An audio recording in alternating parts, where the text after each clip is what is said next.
नमस्कार दोस्तों। आज जिस कंपनी के बारे में हम बात करेंगे वो है ONGC। ONGC क्रूड ऑयल और नेचुरल गैस की भारत की सबसे बड़ी कंपनी है जिसका मार्केट कैपिटल है 1,76,000 करोड़। तो एक लार्ज कैप कंपनी हुई। इसकी फेस वैल्यू है 5। हमेशा की तरह इस कंपनी का भी हम कंप्लीट टेक्निकल और फंडामेंटल एनालिसिस करेंगे। साथ ही साथ इसको हम इसके पीयर ग्रुप के साथ कंपेयर करके देखेंगे कि इसमें ग्रोथ के क्या पोटेंशियल है। आगे बढ़ने से पहले मैं आपको याद दिलाना चाहता हूँ, ये केवल एक एजुकेशनल वीडियो है। हमारी ONGC में ना तो कोई खरीदने की राय है ना बेचने की। ये सब अपनी ड्यू डिलिजेंस के साथ आपको अपना डिसीजन खुद लेना है। हमारा यहाँ पर ऑब्जेक्टिव केवल एक है कि आपको इस कंपनी के बारे में कंप्लीट जानकारी देना। इस कंपनी में पोजीशन बनाना या नहीं बनाना ये आप अपने ड्यू डिलिजेंस के साथ डिसाइड कीजिए। तो अब चलते हैं ONGC के टेक्निकल वीकली चार्ट पे। तो देखिए, ये है ONGC का वीकली चार्ट। तो आप देख सकते हैं कि 2002 में ONGC का जो प्राइस था वो था लगभग 29 रुपये, और उसके बाद 11 सालों के अंदर इसका प्राइस 29 रुपये से बढ़कर हो गया 310 रुपये। मतलब इसमें लगभग 10 गुना की तेजी हुई। और उसके बाद 2013 के बाद इसका प्राइस लगातार लुढ़का और ये आ गया 2020 में 64 रुपये तक। तो कितनी भारी गिरावट इसने पिछले गए 7 सालों में इसने देखी, और अब यहां से इसने फिर से ऊपर बढ़ना शुरू कर दिया है। तो देखा जाए तो ये जो बड़ी तेजी आप यहां से देख रहे हैं 2002 और 2013, ये इस वजह से आई बिकॉज अगर इसी टाइम पे आप क्रूड ऑयल का प्राइस भी देखेंगे तो वहां पर आप देखेंगे वहां पर इसी टाइम पे बड़ी तेजी आई थी। तो मैं यहां पर कंपेयर करने के लिए ये निकाल दिया क्रूड ऑयल का चार्ट, और आप यहां पर देख सकते हैं कि 2000 यहाँ से 2003 के पास से अगर आप देखें तो लगातार इसके अंदर तेजी आई। उसके बाद 2008 के क्रैश में ये नीचे गिरा और फिर से ये ऊपर गया और फिर यहाँ स्टेबल होके उसके बाद लगातार ये डाउन ट्रेंड में चल रहा है। ठीक है, अब उसके बाद 2020 के बाद आप देखेंगे तो यहाँ पर दोबारा इसके अंदर उछाल आना शुरू हुआ। जो रशिया और यूक्रेन का जो स्ट्रेस था, बिकॉज रशिया क्या है, सेकेंड लार्जेस्ट ऑयल प्रोड्यूसर है। तो इन सब कारणों की वजह से आप देखेंगे यहाँ पर क्रूड ऑयल की जो है ना भारी डिमांड आई और उससे इसका प्राइस फिर से भाग गया। और इसी के साथ जो हमारा ONGC है उसका प्राइस भी ऊपर की तरफ भाग गया। तो ONGC का प्राइस जो है वो क्रूड ऑयल से काफ़ी ज़्यादा अफेक्ट होता है। और ऐसा क्यों होता है? बिकॉज ONGC एक ऑयल एक्सट्रैक्शन कंपनी है। ये क्रूड ऑयल को एक्सट्रैक्ट करती है, साथ में इसकी रिफाइनरीज हैं तो उसको रिफाइन करती है और उसको बेचती है। तो अगर मार्केट के अंदर क्रूड ऑयल का प्राइस बढ़ेगा तो उसको सीधा सीधा फायदा ONGC को भी मिलेगा, बिकॉज ONGC भी इसको हायर प्राइस में आगे बेचेगा। इसीलिए जैसे जैसे क्रूड ऑयल का प्राइस बढ़ता है मार्केट में, आप देखेंगे ONGC के शेयर के अंदर भी आपको इंक्रीज देखने को मिलेगा। ऑल्दो ये थोड़ा सा वेरिंग हो सकता है माइन्यूटली, बट ट्रेंड आपको लगभग वैसा ही मिलेगा कि ऑयल का प्राइस बढ़ रहा है तो ONGC के प्राइस में भी लगभग उछाल आ रहा है। अब अगर आप 2022 की बात करें तो रशिया यूक्रेन के बीच जो टेंशन थी उसके चलते ऑयल का प्राइस बढ़कर हो गया था $130 प्रति बैरल, बट अब ये घटकर आ गया है $85 प्रति बैरल। तो देखा जाए तो क्रूड ऑयल का प्राइस घटा है। तो अब ONGC के शेयर पे इसका क्या इंपैक्ट पड़ेगा? तो सबसे पहले हमको समझना पड़ेगा कि ये जो ऑयल का प्राइस घटा है इसका रीज़न क्या है, और क्या ये जो फॉल हुआ है ये लॉन्ग टर्म सस्टेन करेगा या इसमें आने वाले टाइम में बढ़ने की उम्मीद है। तो अगर हम देखें कि ऑयल का प्राइस घटने के 2 मेन रीज़न हैं। सबसे पहले चाइना के अंदर हमको पता है कि कोविड इन्फेक्शन के कारण काफ़ी ज़्यादा टेंशन है और वहाँ पर काफ़ी प्रोडक्शन की कमी आई है, जिसकी वजह से क्रूड ऑयल की डिमांड में कमी आई है। ये एक बहुत बड़ा रीज़न है। दूसरा क्या है कि OPEC जो कंट्रीज़ हैं उन्होंने अनऑफिशियली एक मतलब जो खबर है कि भाई अपने प्रोडक्शन को बढ़ाने की बात की है। अब ये सारा जो है क्रूड ऑयल, अगर आप क्रूड ऑयल को देखें तो ये डेरिवेटिव मार्केट के अंदर बहुत ज़्यादा ट्रेड होता है। एक्चुअल लेन देन जो क्रूड ऑयल का होता है उससे ज़्यादा क्रूड ऑयल जो है ना डेरिवेटिव मार्केट के अंदर ट्रेड होता है। तो इसके प्राइजेस के अंदर फ्लक्चुएशंस काफ़ी होती है। अब ये सेंटीमेंट जो मार्केट में है इसकी वजह से इसके प्राइस में काफ़ी गिरावट आई है। बट देखिए, चाइना के अंदर जो भी प्रॉब्लम आई है अभी वो हमेशा कंटिन्यू रहने वाली नहीं है। दूसरी चीज़ ये है कि रशिया जो है सबसे बड़ा एक्सपोर्टर है क्रूड ऑयल का, और करंटली अभी टेंशन जो है पूरी तरह ख़त्म नहीं हुई है। तो कल को वहाँ से भी कुछ अगर इश्यूज होते हैं तो भी उसका सीधा इम्पैक्ट क्रूड ऑयल पे आएगा। तो देखा जाए तो क्रूड ऑयल में अभी गिरावट आ रही है और ये हो सकता है थोड़े टाइम तक रहे, बट आने वाले टाइम में अगर हम लॉन्ग टर्म में देखते हैं तो क्रूड ऑयल की जो गिरावट है वो एक टेम्परेरी दिखाई देती है और बहुत चांसेस है क्रूड ऑयल वापस ऊपर की तरफ जाएगा, ऑल्दो वो इतना ज़्यादा हाई ना जाए, बट डेफिनेटली इसके अंदर कुछ ना कुछ उछाल आएगा। और क्योंकि हमने देखा है कि भाई क्रूड ऑयल से सीधा ओएनजीसी का प्राइस इफेक्ट होता है, तो आने वाले टाइम में सीधा जैसे क्रूड ऑयल की प्राइस बढ़ेगा उसका सीधा पॉजिटिव इम्पैक्ट ओएनजीसी के प्राइस में दिखाई देगा और ओएनजीसी का प्राइस भी बढ़ेगा। तो ये तो हो गया एक एस्पेक्ट, ठीक है। दूसरा, अगर हम देखें इसके technical chart point of view से, अगर हम इस सारी थ्योरी को पीछे हटा देते हैं और केवल ओएनजीसी के चार्ट को हम देखें, तो यहाँ पर आप देख सकते हैं कि 2020 के बाद इसने यहाँ पे डबल बॉटम बनाया और डबल बॉटम बना के इसने ऊपर जाना शुरू किया और लगातार उसके बाद ये higher tops and higher bottoms बना रहा है। यहाँ पर डेफिनेटली गिरावट आई, बट इसने यहाँ पर फिर से एक छोटा सा डबल बॉटम बनाया है और वापस इसने इसका लगभग ब्रेकआउट दिया। ऑलमोस्ट कह सकते हैं कि ब्रेकआउट आपका अभी इतना ज़्यादा कंफर्म तो नहीं बोलेंगे, बट हाँ ये ब्रेकआउट लेवल के करीब है। तो यहाँ पर अगर ये इस प्राइस को कन्विंसिंगली तोड़ के ऊपर जाता है, ये प्राइस है आपका लगभग 141 से 142 रुपये के आसपास, तो इसका जो नेक्स्ट रेजिस्टेंस लेवल है वो आएगा आपका 175 के पास। अगर इसने इस लेवल को तोड़ा तो काफ़ी चांसेस हैं कि ओएनजीसी दोबारा आपका जो है 175 के लेवल तक जाएगा, और अगर इस लेवल को भी तोड़ता है, ब्रेकआउट देता है, तो नेक्स्ट लेवल जो इसका होगा वो होगा 204 रुपये।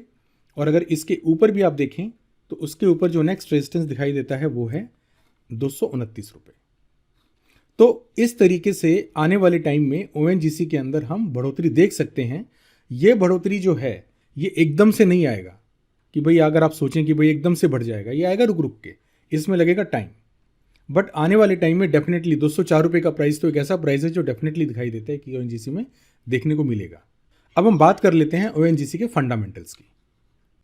जैसा कि मैंने आपको शुरुआत में बताया था, ओएनजीसी जो है इंडिया की सबसे बड़ी कंपनी है क्रूड ऑयल की और नेचुरल गैस की। अगर देखा जाए तो इंडिया की 71% जो प्रोडक्शन है वो सर्व करती है ओएनजीसी। ओएनजीसी जो भी क्रूड ऑयल और नेचुरल गैस एक्सट्रैक्ट करती है वो as a raw material consume करती हैं आईओसी, बीपीसीएल, एचपीसीएल, एमआरपीएल जैसी कंपनीज, और उसमें से ये बनाती हैं प्रोडक्ट्स जो कि है petrol, diesel, kerosene, cooking gas, LPG etcetera. अगर हम ओएनजीसी के 2040 के विजन की बात करें तो इसका जो विजन है वो है अपनी ऑयल एंड गैस प्रोडक्शन को डबल कर देना, साथ ही साथ अपने रिवेन्यू जो कि वेरियस बिजनेसेस में इसके डिस्ट्रीब्यूटेड है उसको 3 गुना से मल्टीप्लाई कर देना। साथ ही साथ कंपनी का 2040 के लिए जो विजन है उसमें कंपनी अपने पैट को 4 गुना देखती है, और जिसमें कि कंपनी कहती है कि 10% कॉन्ट्रीब्यूशन जो है वो एक्सपेक्ट करती है नॉन ऑयल और गैस बिजनेस के साथ। फाइनली कंपनी का विजन अपनी मार्केट कैपिटलाइजेशन को 5 से 6 गुना बढ़ाना है 2040 तक। अब हम कंपनी के कुछ इंपॉर्टेंट फाइनेंशियल फिगर्स या रेशियोज की बात कर लेते हैं। तो स्टॉक का जो पी है वो है 3.86, और ये अपनी इंडस्ट्री पी जो कि है 14.9 उससे काफ़ी कम है। अगर हम स्टॉक की प्राइस टू बुक वैल्यू की बात करें तो वो है 0.63, और वो industry price to book value जो कि 1.04 है उससे लगभग आधा है। Sales growth and profit growth जो गए साल की हैं कंपनी की बड़ी धमाकेदार हैं। सेल्स के अंदर ग्रोथ है 62% की और प्रॉफिट के अंदर ग्रोथ है 258% की। अगर हम इसके आरओई की बात करें तो आरओई में लगातार इंप्रूवमेंट हुई है और करेंटली इसका आरओई है 18.25%। सिमिलरली आरओसी के अंदर भी आप देखिए काफ़ी ज़्यादा बढ़ोतरी हुई है और करेंटली इसका आरओसी है 18.74%। अगर हम कंपनी के पी और ईपीएस को देखते हैं पिछले कुछ साल की, तो ये जो बार यहाँ पर हैं ये ईपीएस को दिखा रहे हैं और जो ये लाइन है ब्लू लाइन ये दिखाती है इसके पी को। तो आप देखेंगे कि ऑल दो ईपीएस तो पिछले कुछ साल में अप्रैल 2021 के बाद लगातार बढ़ा है, बट इसका पी जो है वो लगातार गिर रहा है। इसका मतलब कंपनी का जो प्राइस है उसको हम कह सकते हैं बहुत ही ज़्यादा कम है। ये कंपनी एक अंडर वैल्यूड कंपनी है और इसमें ऊपर जाने के पोटेंशियल बहुत हैं। अगर हम कंपनी के सेल्स और ऑपरेटिंग मार्जिन की बात करें तो ये जो ब्लू बार्स हैं यहाँ पर ये रिप्रेजेंट करती हैं सेल्स को, और ये जो येलो लाइन है ये रिप्रेजेंट करती है ऑपरेटिंग प्रॉफिट मार्जिन को। तो आप देखिए सेल्स में तो लगातार बढ़ोतरी हुई है, बट इसके ऑपरेटिंग जो मार्जिन है वो इतने ज़्यादा इंक्रीज नहीं हुए हैं, ऑलमोस्ट स्टेबल हैं, और अभी कुछ टाइम में पिछले रिसेंटली कुछ डिक्रीज आया उनके अंदर, और शायद यही रीज़न है जिसकी वजह से कंपनी का प्राइस जो है ऊपर की तरफ नहीं जा रहा है। अब हम कंपनी के क्वार्टरली रिजल्ट्स की बात कर लेते हैं। तो आप देखिए कंपनी की जो सेल्स है उसमें लगातार बढ़ोतरी हुई है। मार्च 2021 में कंपनी की जो सेल थी वो थी 3 लाख करोड़ की, जो बढ़कर हो गई है लगभग 5 लाख करोड़, और अगर हम ट्रेलिंग 12 मंथ की बात करें तो वो है 6.5 लाख करोड़। तो काफ़ी मैसिव ग्रोथ है सेल्स के अंदर। अगर हम इसके ऑपरेटिंग प्रॉफिट की बात करें तो मार्च 2021 में इसका ऑपरेटिंग प्रॉफिट था लगभग 50,000 करोड़, जो बढ़कर हो गया है 80,000 करोड़। अगर हम इसके ऑपरेटिंग प्रॉफिट मार्जिन की बात करें तो मार्च 2020 के मुकाबले इसका ऑपरेटिंग प्रॉफिट मार्जिन भी इंप्रूव हुआ था, जो कि 13% से बढ़कर हो गया था 16%, और अब लगभग स्टेबल है। ऑल्दो इसका ट्रेलिंग 12 मंथ का जो है वो 12% दिखा रहा है, बट ये फिगर एक्चुअली पता लगेगी जब इसके एनुअल रिजल्ट आएंगे 2022-23 के। अब अगर हम कंपनी की बैलेंस शीट की बात करें तो इसकी शेयर कैपिटल कांस्टेंट है, लेकिन इसके रिजर्व्स लगातार बढ़े हैं। इसके रिजर्व अगर आप देखें तो मार्च 2021 में थे लगभग 2,14,000 करोड़, जो मार्च 2022 में बढ़कर हो गए 2,53,000 करोड़। अब आ जाते हैं कैश फ्लो पे। आप देखिए कंपनी का जो कैश फ्लो है वो मार्च 2020 से मार्च 2021 तक काफ़ी ज़्यादा कम हुआ था, बट अब ये लगभग आपका जो है 40%, 30 to 40% बढ़ा है और बढ़कर हो गया 78,000 करोड़। अब हम कंपनी की परफॉर्मेंस इसके पीयर ग्रुप से कंपेयर कर लेते हैं। तो एक है रिलायंस जिसकी अपनी रिफाइनरीज हैं, और एक है IOCL। तो अगर हम इन दोनों के साथ इसके सेल्स ग्रोथ को कंपेयर करें तो as compare to Reliance ONGC की सेल्स ग्रोथ कम है, but as compare to IOCL इसने अच्छी खासी सेल्स ग्रोथ दिखाई है। बट प्रॉफिट ग्रोथ की बात करें तो अनकम्पेरेबल है।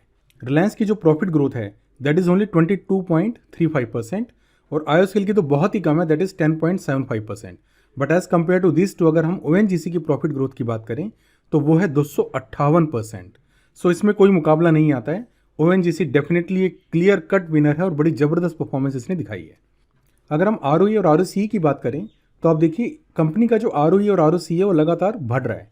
रिलायंस का ROE पहले काफ़ी टाइम तक नीचे की तरफ जा रहा था, बट ऊपर की तरफ आना शुरू हुआ है, बट ये खासा कम है ONGC के ROE और ROCE के मुकाबले। अगर हम IOCL की बात करें तो इसका ROE और ROCE में काफ़ी अच्छा इंप्रूवमेंट नज़र आ रहा था, बट अब ये थोड़ा डिक्लाइन हुआ है। तो इन समरी अगर हम ONGC का परफॉर्मेंस देखते हैं as compare to Reliance and IOCL, तो प्रॉफिट ग्रोथ के टर्म्स में तो अनकम्पेरेबल है। साथ ही साथ इसके ROE ROCE में भी काफ़ी अच्छी इंप्रूवमेंट हमने देखी है। तो देखा जाए तो कंपनी अंडर वैल्यूड है, बट ग्रोथ ज़बरदस्त है। तो क्योंकि जो कंपनी है वो अंडर वैल्यूड है, ONGC अंडर वैल्यूड है, इसीलिए इसके अंदर प्राइस के बढ़ने के चांसेस काफ़ी ज़्यादा हैं as compare to its peer group companies. अब अगर हम कंपनी के होल्डिंग पैटर्न की बात करें तो आप देखेंगे प्रमोटर की होल्डिंग ऑलमोस्ट कांस्टेंट है, ऐसा कुछ इसमें कोई खास बदलाव नहीं आया है। ऑल्दो दिसंबर 2021 के बाद थोड़ी सी कमी आई थी, बट उसके बाद ये स्टेबल है। अगर हम FII की होल्डिंग की बात करें तो जून 2022 तक FII की होल्डिंग लगातार बढ़ रही थी, बट उसके बाद इसमें लगभग 1% की कमी आई है। अगर हम DII की बात करें तो DII ने रिसेंटली अपनी होल्डिंग को काफ़ी बढ़ाया है। जून 2022 में DII की होल्डिंग इसमें थी 17.82%, जो उन्होंने बढ़ाकर कर दी है 28.83%। इसका मतलब DII काफ़ी ज़्यादा इंटरेस्ट ले रहा है ONGC के अंदर। अब अगर हम कंपनी के रिटर्न्स की बात करें तो एक हफ्ते में कंपनी ने रिटर्न दिया है 2.6% का, एक महीने में दिया लगभग 4% का, और 3 मंथ में भी इसका रिटर्न लगभग 4% ही है। अगर हम कंपनी के 6 महीने के रिटर्न की बात करें तो नेगेटिव है, दैट इज -9%, और कंपनी का ईयरली रिटर्न नेगेटिव है -16% के पास।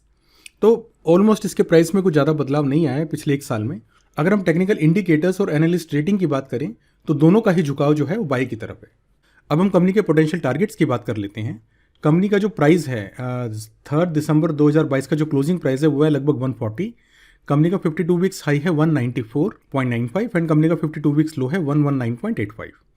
जैसा कि हमने इनिशियली टेक्निकल एनालिसिस के टाइम पे बात की थी, इसका जो पोटेंशियल टारगेट है, फर्स्ट टारगेट है वो है 175, और जो सेकंड टारगेट है वो है 205। अगर ये टारगेट भी हमारा ब्रेकआउट देता है तो उसके बाद आने वाले टारगेट जो हैं वो हमको काफ़ी ऊपर के मिल सकते हैं। तो ये था ONGC के बारे में complete technical and fundamental analysis. एक बार मैं फिर आपको याद दिलाना चाहता हूँ कि ये वीडियो केवल एजुकेशनल पर्पस के लिए है। हमारी कोई भी किसी टाइप की कोई भी रिकमेंडेशन नहीं है ONGC में इसको खरीदने या बेचने की। आप अपनी ड्यू डिलीजेंस के साथ इसका डिसीजन खुद लीजिए।